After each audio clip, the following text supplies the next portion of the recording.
Hi, I'm Jian from University of Maryland, College Park. I'm presenting our paper, Taking a Language Detour, How International Migrants Speaking a Minority Language Seek COVID-related Information in Their Host Countries. The other authors are Choe and Naomi Yamashita. In times of public crises such as the COVID pandemic, access to accurate and up-to-date information such as the daily update of the COVID case numbers and more detailed information about the booster is crucial for people's self-care and well-being. Recent research also found people rely on personal contacts as a primary resource of COVID information. Some even prefer personal contacts over the mass media. But is the information equally accessible to everyone in the country? In the United States, for example, English is the majority language, and most of the information resources are in English. The situation is similar in many other countries, but a large part of the population living in the United States do not perform daily information seeking in English. For example, international migrants and immigrants whose native language is not English, including the 41 million Spanish speakers, 3.5 million Chinese speakers, and 1.1 million Korean speakers. Can they understand the information in English well enough to survive the crisis, or will they seek information somewhere else? Research showed that international migrants perceive themselves as a marginalized group during the pandemic. Language barriers and unfamiliarity with the local information infrastructures prevent them from accessing information in their host countries. Previous work did not specify how people cope with those disadvantages and whether they have developed any successful practice to enhance their crisis information seeking in a non-native language environment. And that is what we aim to do in this study. We aim to answer, where do international migrants seek COVID information? Why do they prioritize those information resources? What challenges do international migrants perceive, and what workarounds have they developed? We performed a mixed method longitudinal research with 14 Chinese migrants living in Japan and 14 living in the US. Each participant attended the first interview, performed self-tracking for 2 weeks, and then attended the second interview. Questions in the first interview included their overall experience of living in the host country, any changes the local COVID outbreak had brought, and resources for COVID information. During self-tracking, they reported their COVID information seeking practice by describing it in words and uploading screenshots. And because domestic people often seek COVID-related information by talking to others in their social network, participants were also asked to report their social interactions. They also reported their perceived anxiety. At last, they attended a retrospective interview to reflect on their motivation, process, and consequence of each information seeking activity reported during self-tracking. We found international migrants take a language detour while seeking COVID information. They consume information generated in their native language to stay informed about the crisis in their host country. They paid attention to the daily COVID case number update. Because the key information is the number, they have little difficulty understanding web pages in Japanese or English. However, if the news is detailed description, they heavily rely on Mandarin information. Our data revealed 4 situational factors that push Chinese migrants toward Mandarin information and 3 strategic paths that connect migrants' crisis information seeking in multiple languages. We won't have time to go over all the findings, so we'll focus on 2 factors and 1 path. For more details, please see the full paper. One factor is the word of mouth within a strengthened network. Interpersonal conversation is a primary source of COVID information, but most of the conversation by the participants were carried out in Mandarin. This table summarized participants' self-tracking records regarding their social interaction with others.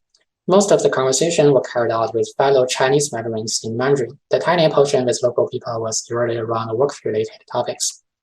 Participants reported frequent interaction with local people before the COVID outbreak, but after it, most of such activity were either canceled or moved online. Online activities lacked convenient clues for people with different language and cultural background to identify shared topics and build intimacy. So participants turned to their fellow migrants to satisfy their social and informational needs. One participant said, I was in a dance club before the pandemic. I made friends with local people there, and we talked quite often. After the COVID outbreak, all events at the club were canceled and people organized online hangouts instead. I attended once. They chatted about stuff like the American TV shows they watched, but I didn't share those memories. It was just stressful, like I was taking a TOEFL test. I never went to those social hours again. Recently, I joined an online book club of Chinese international students. That one is much better. Another factor is positive thinking by reading between the lines. The COVID outbreak makes people feeling anxious. Participants looked for positive implicit information while reading Mandarin information, but are not sensitive about such information in Japanese or English news. Participants report a higher level of anxiety when they had read detailed description of local COVID outbreak in Japanese or English, as opposed to reading the number of days only. They got super upset by the local COVID outbreak and were feeling helpless. Reading detailed description written in Mandarin did not elicit additional anxiety. They looked for humorous, sarcastic expressions that help tone down the threat of COVID. One of the strategic paths that connect migrants crisis information seeking in multiple languages is that participants do selective reading to avoid information overload. Let's revisit this table. There are information seeking records in more than one language. So what is the connection between information seeking in different languages?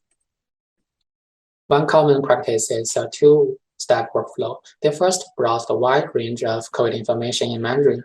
If they found something pertinent to their lives or open to alternative viewpoint, they would turn to the original local media. For example, one participant followed the business account of Moon, a US discount information platform operated in Chinese. While browsing its newsfeed, he noticed the headline that airports in the US are going to end enhanced COVID screening of passengers from overseas. Paraphrase of the original news in Mandarin were also provided. The participant then moved to the Washington Post official website seeking details of the newly announced travel policy. Although they can avoid information overload, the summary in Mandarin is provided by commercial platforms. The mechanism of the selection and annotation is not transparent, and the sustainability and quality of the information cannot be guaranteed. According to the findings, they suggest to use selective translation to assist the screening and scrutinizing workflow, training programs to foster information literacy about local resources, annotation and formulation process to improve the sustainability and quality of migrants-oriented contents. We only have enough time to go over the first one. Please read the paper for more details. Inspired by the screening and scrutinizing two-step workflow, we propose a multilingual interface to overcome information overload. The local news headline and brief should be translated into information seekers' native language so they can quickly grasp the main point and decide whether they would like to read the full article of each piece. Those details should be presented in the source language to avoid loss and bias in translation. Here is a web page translated from English into Mandarin by Kyoung. Mandarin speakers who are looking for information about the booster could quickly grasp the key information. If they found something interesting, they could open the link and read the original news in English. The translation, however, is not always perfect.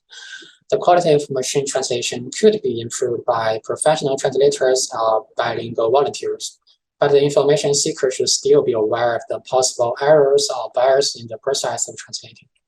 We would like to thank Jian and Yonghao for their support in the collection, Yongle, Imi, Victoria, and reviewer for feedback on earlier versions of the paper, and National Science Foundation for the funding.